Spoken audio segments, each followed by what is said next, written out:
शाहरुख और आप देख रहे हैं माइंडेड स्टडी 22। तो दोस्तों स्वागत है आप सबका आपके अपने चैनल माइंडेड स्टडी 22 में। तो दोस्तों आज तारीख है 21 जून। तो इस वीडियो में हम देखने वाले हैं 21 जून के रोजाना के हरियाणा करंट अफेयर्स से रिलेटेड कितने क्वेश्चंस आज से बन रहे हैं। तो आज के जितने भी करंट अफेयर से रिलेटेड इंपॉर्टेंट जो क्वेश्चन है जो कि कॉम्पिटिटिव एग्जाम में आ सकते हैं उन्हीं को हम डिस्कस करेंगे। कोई भी फालतू चीज़ हम यहाँ पे डिस्कस नहीं करने वाले हैं। करंट अफेयर्स में केवल ये सबसे बड़ी बात होती है कि क्या पढ़ना है क्या नहीं पढ़ना है, ये पहचान लेना ही अपने आप में बड़ी बात होती है। तो हम आपको वही करंट अफेयर्स के क्वेश्चन पढ़ाएंगे जिनसे कोई भी कॉम्पिटिटिव एग्जाम हरियाणा के अंदर होता है तो वो अगर क्वेश्चन पूछेगा करंट अफेयर से तो इनसे बाहर नहीं पूछने वाला है। एक्स्ट्रा की चीज़ें मत पढ़िए, टाइम बर्बादी के अलावा और कुछ नहीं है उनमें। चलिए तो आज की जो क्लास है उसकी शुरुआत हम करते हैं। क्वेश्चन नंबर 1 जो कि आपको स्क्रीन पर दिखाई दे रहा है। क्वेश्चन नंबर पहला है, हाल ही में चंडीगढ़ में मिल्खा सिंह का निधन हुआ है। मिल्खा सिंह को पद्मश्री से कब सम्मानित किया गया था? ठीक है, तो देखिए मिल्खा सिंह के बारे में मैं आपको बता दूं तो ये जो दौड़ के मामले में बहुत आगे हैं, इसने कई गोल्ड मेडल भी जीते हैं। तो जब हम मिल्खा सिंह के पद्मश्री की बात करते हैं तो मिल्खा सिंह को 1959 में किससे पद्मश्री से सम्मानित किया गया था। ठीक है, तो 1959 में किससे सम्मानित किया गया था मिल्खा सिंह को? 1959 में इसका जो सही आंसर हो जाएगा वो ऑप्शन बी हो जाएगा, क्योंकि 1959 में मिल्खा सिंह को पद्मश्री से सम्मानित किया था। अब पद्मश्री से सम्मानित इसको क्यों किया गया था ये मैं आपको बता देता हूँ। चलते हैं इस क्वेश्चन की व्याख्या पर। देखिए जब हम मिल्खा सिंह की बात करते हैं तो पहली बात तो मिल्खा सिंह को फ्लाइंग सिख के नाम से भी जाना जाता है।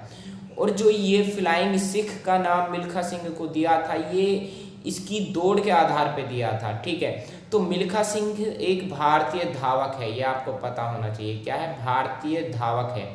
और ये जब दौड़ता था तो इसने कई दौड़ में गोल्ड मेडल जीते हैं। तो पाकिस्तान में एक इंटरनेशनल एथलीट कंपटीशन हुआ था, उस कंपटीशन में मिल्खा सिंह को न्योता दिया गया था। तो मिल्खा सिंह जब पाकिस्तान गए थे तो मिल्खा सिंह की जब कंपटीशन में जब मिल्खा सिंह ने भाग लिया था 1960 में पाकिस्तान के अंदर इंटरनेशनल एथलीट के अंदर, तो उसमें जो दौड़ हुई थी उस दौड़ में पाकिस्तान का जो अब्दुल खलीक था, अब्दुल खलीक को मिल्खा सिंह ने हराया था। ठीक है, मिल्खा सिंह ने 1960 में क्या किया था? अब्दुल खलीक को हराया था, जो कि पाकिस्तानी एक धावक था। तो जब पाकिस्तानी धावक अब्दुल खलीक को 1960 में इंटरनेशनल एथलीट के अंदर मिल्खा सिंह ने हराया था, तो जो उस टाइम में जो पाकिस्तान के जो राष्ट्रपति थे वो थे अयूब खान। तो उस टाइम राष्ट्रपति कौन थे पाकिस्तान के? अयूब खान थे। तो अयूब खान ने मिल्खा सिंह को फ्लाइंग सिख की उपाधि दी है। क्यों दी थी?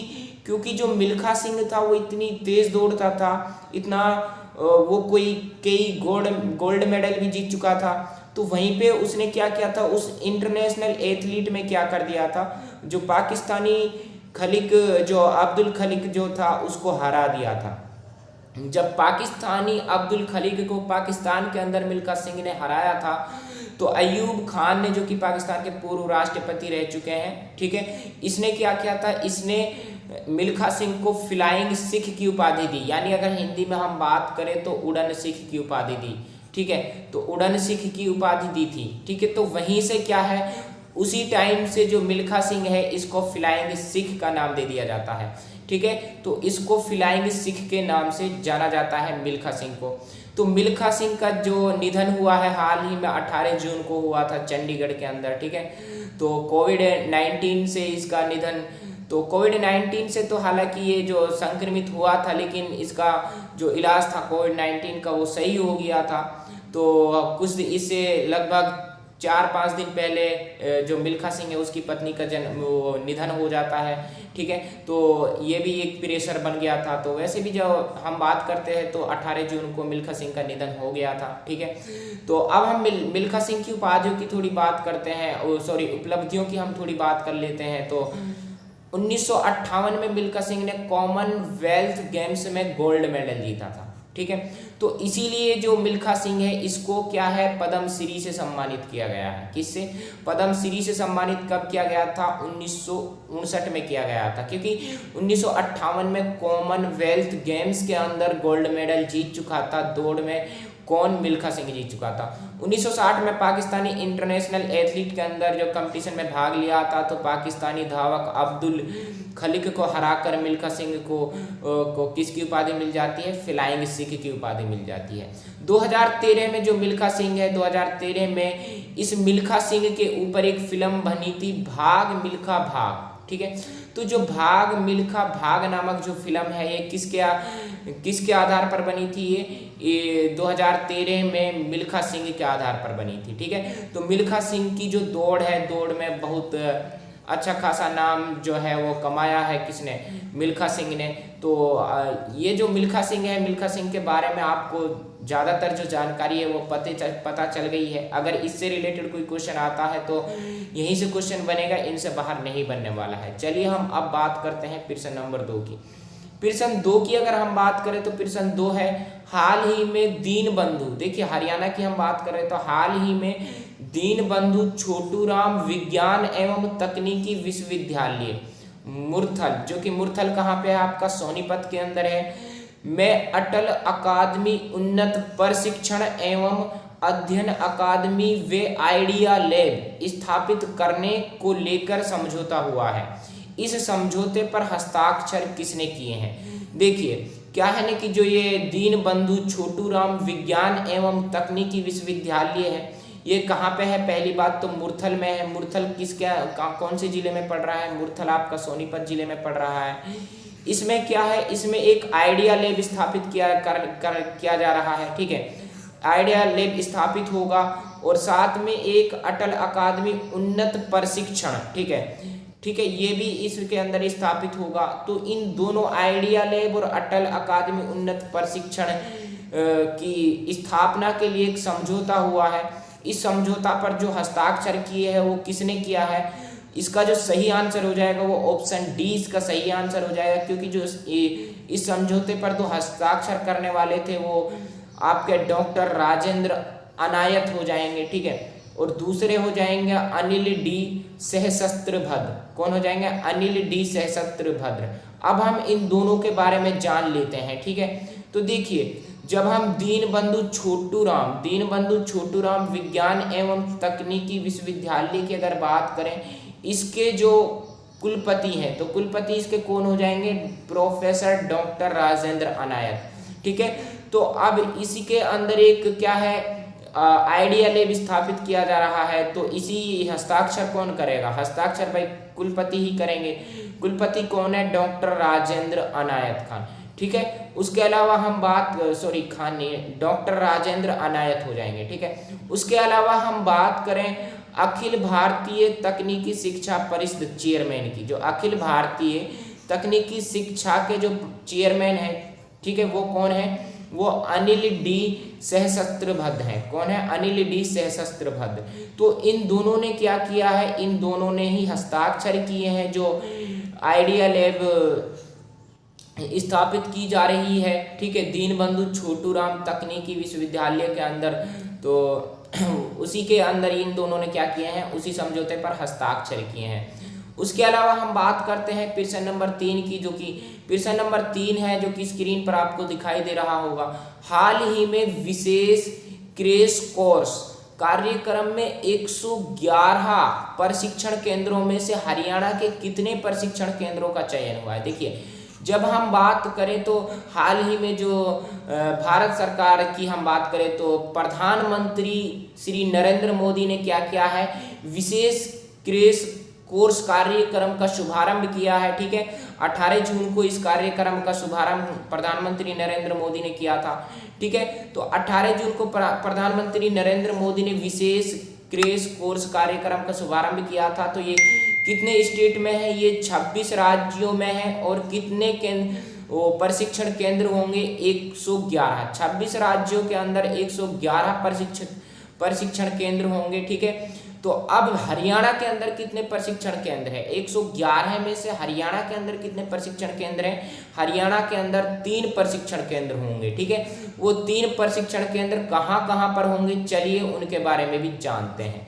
देखिए, एक तो आपका होगा कैथल के अंदर, ठीक है, एक आपका होगा रोहतक के अंदर और एक आपका होगा यमुनानगर के अंदर, ठीक है। तो रोहतक, यमुनानगर और कैथल के अंदर ये तीनों प्रशिक्षण केंद्र जो हैं ये होंगे, ठीक है। तो जो प्रधानमंत्री नरेंद्र मोदी है, इसने विशेष क्रैश कोर्स कार्यक्रम का शुभारंभ 26 राज्यों के अंदर किया है और इन 26 राज्यों में 111 प्रशिक्षण केंद्रों की बात कही है, ठीक है, यानी 111 प्रशिक्षण केंद्र होंगे, ठीक है। तो ये भी आपको, ये क्वेश्चन भी आपको समझ में आ गया होगा और याद भी आपको हो गया होगा, सबके बारे में पता चल गया है। तो अब हम बात करते हैं अगले प्रश्न की। अगर हम बात करें तो अगला प्रश्न है, निम्नलिखित में से 21 जून को कौन सा दिवस मनाया जाता है, ठीक है। तो 21 जून को कौन सा दिवस मनाया जाता है, इसके बारे में हम बात करते हैं। देखिए, इससे पहले हमने, देखिए ऑप्शन, इसका जो पहले सही आंसर हो जाएगा, इसका सही आंसर हो जाएगा ऑप्शन ए। 21 जून को अंतर्राष्ट्रीय योग दिवस मनाया जाता है, ठीक है। अगर विश्व शरणार्थी दिवस की हम बात करें तो विश्व शरणार्थी दिवस 20 जून को मनाया जाता है, ठीक है। विश्व शरणार्थी दिवस कब मनाया जाता है? 20 जून को मनाया जाता है। उसके अलावा हम बात करें विश्व एथनिक दिवस, तो विश्व एथनिक दिवस कब मनाया जाता है? विश्व एथनिक दिवस 19 जून को मनाया जाता है। कब मनाया जाता है? 19 जून को विश्व एथनिक दिवस मनाया जाता है। और विश्व शरणार्थी दिवस 20 जून को मनाया जाता है, ठीक है। और अंतर्राष्ट्रीय योग दिवस 21 जून को मनाया जाता है, ठीक है।